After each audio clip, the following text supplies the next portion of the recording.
PSV won de Johan Cruijffschaal het vaakst. Maar liefst 8 keer wien de Eindhovenaren in deze seizoensopening de sterkste.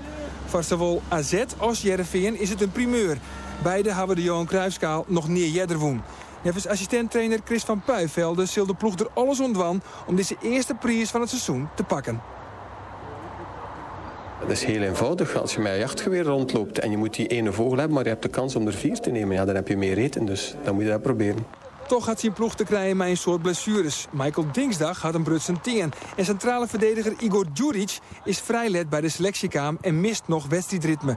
En dan is er ook nog Christian Bak-Nielsen. De Deen maakte Arune Tiersje in het oefenduel in het Turkse Trabzonspor zijn rentree na een Achillespeesblessure. Vlugger als verwachte.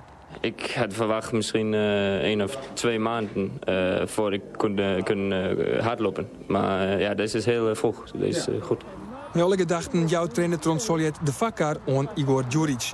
En er zijn meer blessures. Vairinen, Smarrasson en Geert Arend Roda, ze zitten alle treien in de lappenmand. En dus wil de technische staf van Heerenveen er in elk geval nog een extra middenvelder bij haar.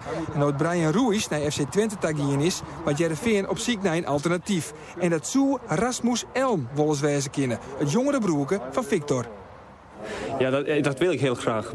Maar ik weet ook dat hij is een heel goede speler en het is ook betere teams dan Heerenveen. En Hij is misschien al toe aan een higher level. Ja, op het moment denk ik dat het is beter teams dat willen hem hebben. Mooi of zonder Rasmus Elm, morgen eerst AZ om 8 uur in de Amsterdam Arena. Haast 200